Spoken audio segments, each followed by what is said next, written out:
Сәлеметсіздер, қымбатты достар. Менің бүгін сіздермен ортақтасатын мазмұным Стивен Ковидің табысқа жету жолындағы 7 әдет атты әйгілі еңбегі. Бір жолы Стивен Кови метрода келе жатады.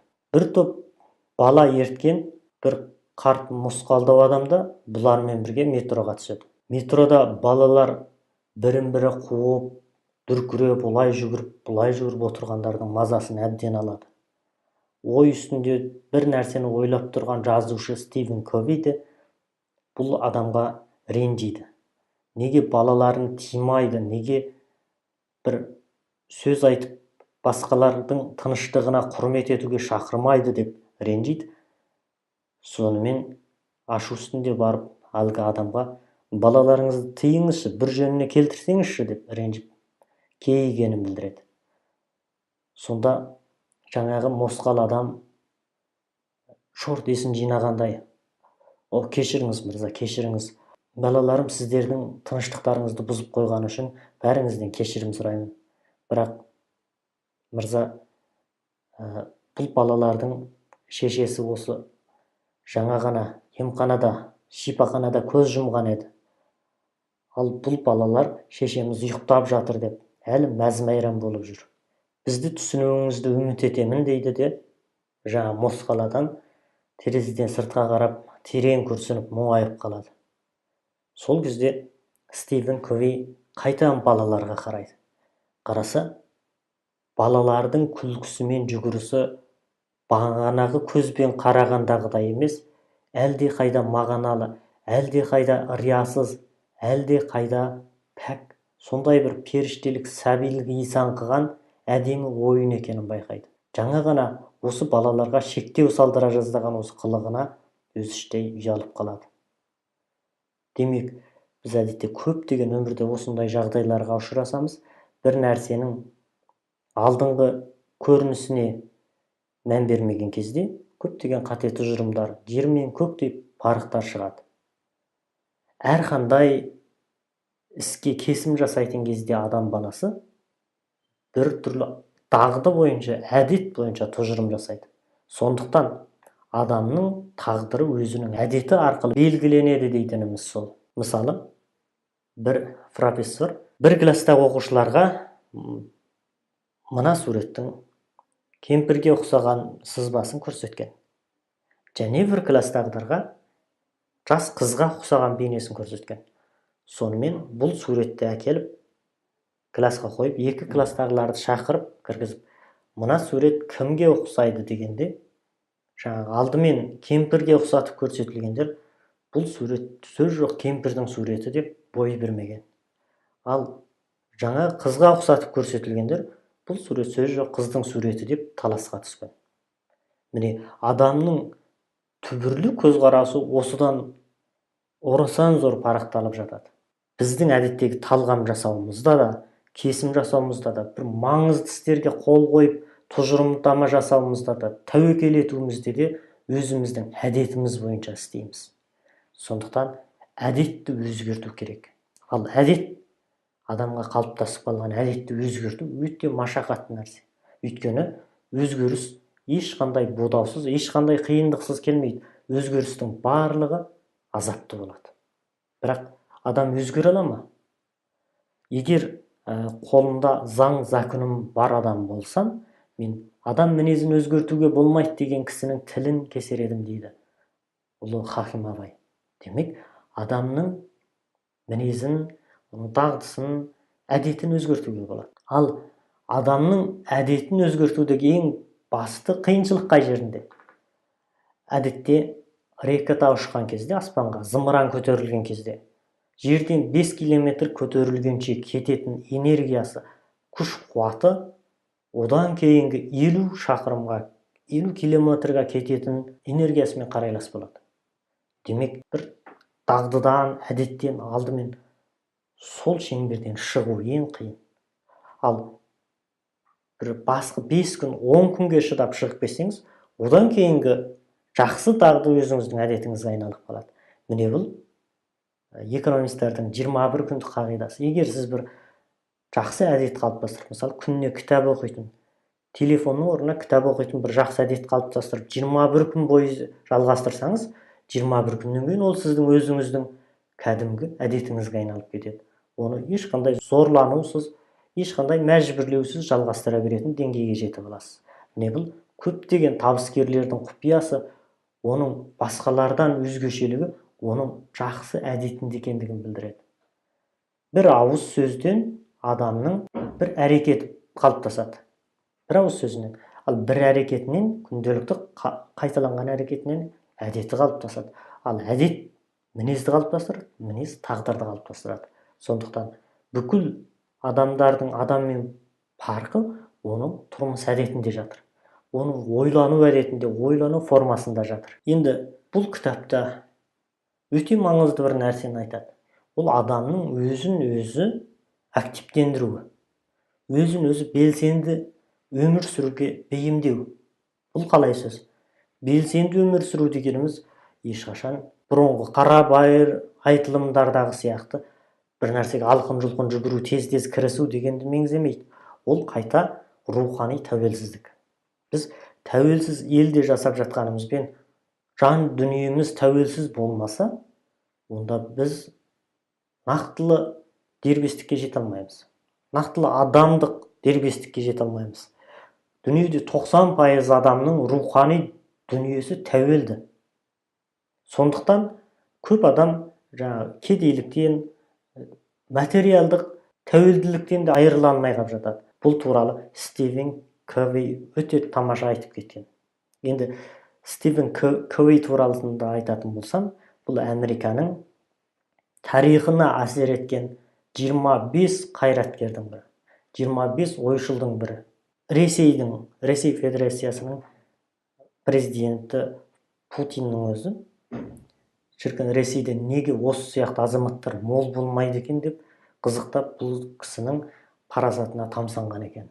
Демек, Стивен Ковей біздің оқуымызға татитын кітаптардың авторы. Америкада арт-артынан болған 4 президенттің ақылшысы. Енді бұл кісі былай дейді: бір адамның парықтылығы оның басының пысқан-пыспағандығында. Ал басының пысқан-пыспағанын қалай білуге болады? Оның үлкен парқы иек сүйейтіндігінде немесе сүймейтіндігінде. Кейбір адам үнемі басқалардың мәжбүрлеуінсіз жұмыс істемейді. Басқалардың бұйрығынсыз ешқайда бармайды, ештеңе істемейді. Ал енді кейбір адам бүкілді өзі біліп жұмыс атқарады. Мысалы, баланы айтады, кейбір жұмысты өзі біліп істемейді.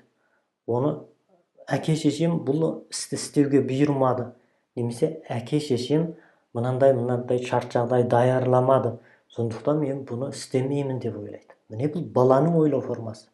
Ал өкінішке орай, кейбір ересек тартқан, тіпті қарттық жасқа дейін сол ойлау формасынан өзгермей кететін адамдар өте көп. Сондықтан бұны бір психологиялық жас деп айтуға болады. Басқалардың идеясына тәуелді санаудан өзін дербес санауға дейін үлкен саты деп ойласақ, көп адамдар осы бірінші сатыда, бірінші жаста өмір сүреді екен. Әдетте адамға бір нәрсе әсер етіп, ашуланған кезде соған қарсы қимылға кіріседі. Ашу мен әрекеттің арасында айналым болады.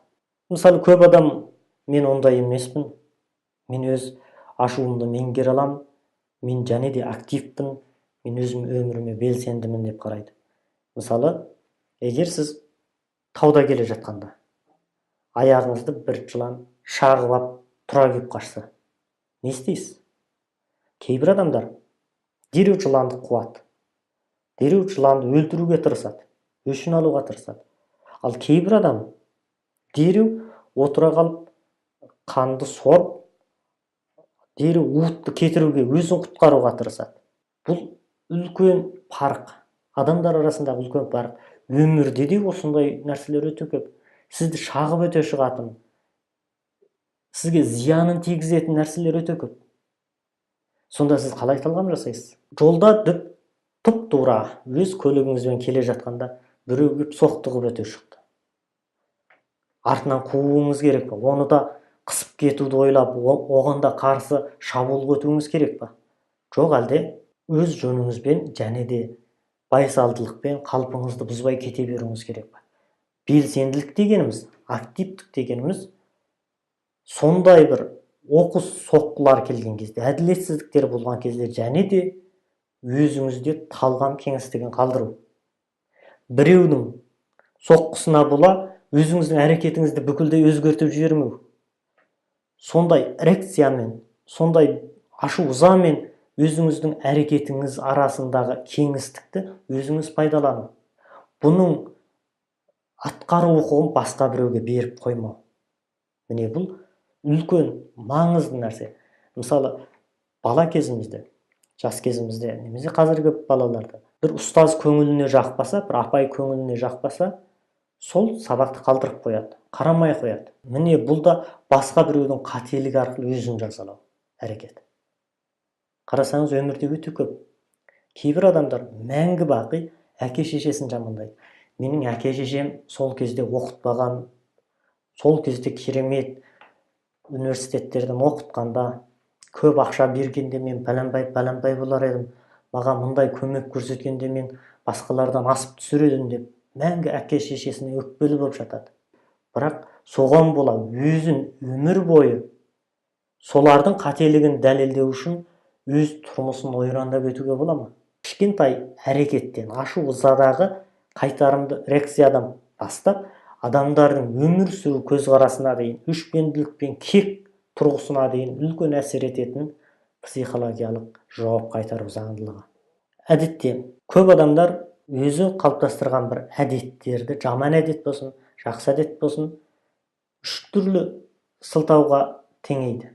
Біріншісі, геннен, тұқымға алып, ол туада сондай, ол туада сондай зерек, ол туада сондай еңбекшіл деп соған апарады. Екіншісі, анау биікте көкесі болғандықтан сондай мықты болды. Оны біреу сүйеп, демеп жібергендіктен сондай болды. Онда әке шешесі бай болғандықтан сондай болды деген бір психикалық ауру. Енді үшіншісі, ол ортаға жабу. Оның жасаған ортасы мұндай болды, менікі мұндай төмен болды деген сияқты бір ортаға жабу. Енді осылардың барлығында, осы үш түрдің барлығындағы ортақ ерекшелік жауапкершілікті басқаға итеріп, өзін арашалау. Менің жетістікке жете алмай қалуымдағы себеп дегенге бір сылтау табу. Көшеде бір ана баласын сабап жатыр. Бұған неге сабайсың балаңды? Соншалық не жетті десе, бұл менің сөзімдік бар дейді. Сондықтан мен сабауым керек. Өзіне солай себеп тауып алған. Кім екен оған менің сөзімдік басым деген? Біздің ашу ызамыздағы кемшілік өзіміздің әрекетіміздің кілтін, себебін басқа біреуге тапсырып тастаймыз. Сол мәжбүрлеп, солай істетіп тұрған сияқты сөйлейміз. Сондықтан біздің қоғамда арыз қойлар өте көп. Өзіңіз сондай бір реакцияларға ұшыраған кезде, сондай бір ашуланатындай жағдайларға, жолсыздықтарға жолыққан кезде, сіздің жауап қайтару құқығын, таңдау құқығын басқаларға өткізіп бере салғандығыңыз оп-оңай. Оп-оңай содан ваз кешуіңіз. Ал парасатты адамдар, көбінде табысқа жеткен адамдар сол орайды басқаларға бермейді. Мысалы, Мұхтар Әуезов айтқандай, ит қапты екен деп мен де қапсам, аузымдан не қасиет қалады дегені сияқты. Ол өзіне бір үлкен таңдау кеңістігін қалдырып қояды. Әдетте адам осы екі түрлі шеңбердің ішінде жасайды. Бірі әсер ету шеңбері, енді бірі пікір қалдыру шеңбері. Пікір қалдыру шеңбері дегеніміз, сіз тек қана сөз айта аласыз. Ешқандай нәрсеге өзгеріс енгізе алмайсыз. Тек сыртынан өсектейсіз, немесе сөйлейсіз, сыртынан жазғырасыз. Ал әсер ету шеңбері, оған өзіңіз кіріп редакциялай аласыз, әсер ете аласыз, өзгерте аласыз. Осы адамның өмірінде осы екі түрлі үлкен шеңбер болады. Бір ғұлама ғалым керемет бір зерттеу еңбегінің үстінде жанталасып, уақытын, бар зейін санасын соған арнап жатқанда, сол өңірге патша келеді. Енді осы кезде көп адамдар барып патшамен амандасып, оның жүзін көріп қалуды, оның қолынан ұстап амандасып қалуды өзіне бір мәртебе санап, орай санап, солай жүгіріп жатады. Елдің бәрі кеткенде және де сол ғалым отыра береді, орнынан қозғалмай. артынан патша кеткен соң, абыр-сабыр басылған соң көп адамдар сен не деген тәкаппарсың, неге патшаға шығып амандаспадың деп сұрайды. Сонда ғалым мен үшін зерттеу ең маңызды. Мен осы еңбегімді жазып бір ересен зор нәтижемен барсам, патша өзі келеді. Патшаға тіке барып, тіке қол алысып еңбегімді көрсетуіме болады. Ал қазір қол алысқанның не пайдасы бар? Оның маған не қайыры бар, не мағынасы бар дейді. Өмірде көптеген жағдай осылай. Біздің өзгерте алатын шеңберіміз өзіміздің жан дүниеміз. Өзіміз кіреміз, өзіміздің отбасымыз кіреді ең алдымен. Өзіміз өзгерте алатын шағын ғана шеңбер болады. Сол шеңбердің ішінде жасаймыз. Соны күні-түні еңбектену арқылы, үйрену арқылы, кітап оқу арқылы өзгертіп, молайтуымызға болар еді. Бұл өзіміздің шеңберіміз. Бірақ біз көбінде өзіміз өзгерте алмайтын шеңбер. Пәленбай жұлдыз неге жолдан таяды? Неге пәленбаймен, түгенбаймен көңіл қосады? Мемлекеттің саясатын неге бұлай істемейді? Патша не бітіріп жүр? Анау қалай, мынау солай деген бір сыртқа пікір білдіретін, өзімізге көп пайдасы жоқ нәрселерге көп уақытымызды арнаймыз. Адамның уақыты шекті 24 сағат қанға да қараға да берілген.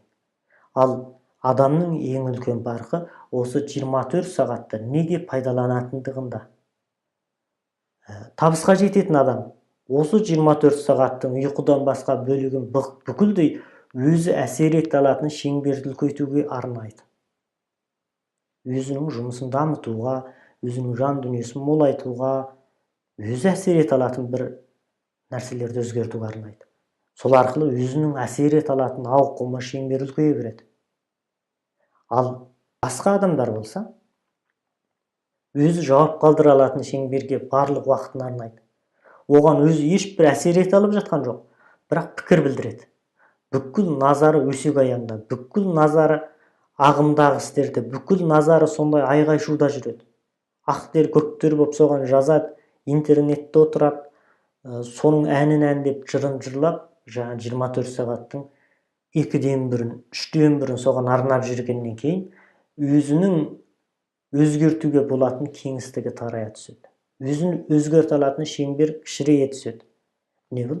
Адамдағы үлкен парық. Стивен Кови осы нәрсені өте қадағалап ортаға қойған.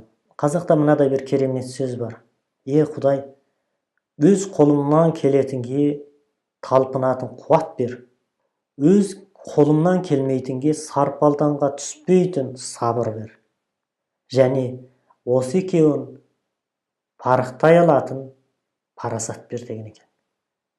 Демек, біз әрбір тыңдармандарымызға осы кітаптың сол бір нәрін ұсынғымыз келеді. Табыскердің 7 әдеті деген бұл кітапты оқып шығу керек әрине. Бірақ оқып шыға алмаған жағдайда оның осы ерекше әкелген ұстанымын өз өмірімізге пайдалана білуіміз керек. Күнделікті шағын істерден бастап, өзіміз өзгерте алатын шеңберді кеңейте түсейік. Сонда біз бара-бара басқаларды да өзгерте алатын деңгейге жетеміз. Біз өзіміз әсер ете алатын шеңбер қаншалық кішкене болса, сөзіміз соншалық көп болғанымен, оның барлығы желге ұшып далаға кетеді. Қан айтатын сөзді қараша да айтады, бірақ оның аузының дуасы жоқ деген сөздің бір астары осыда жатыр.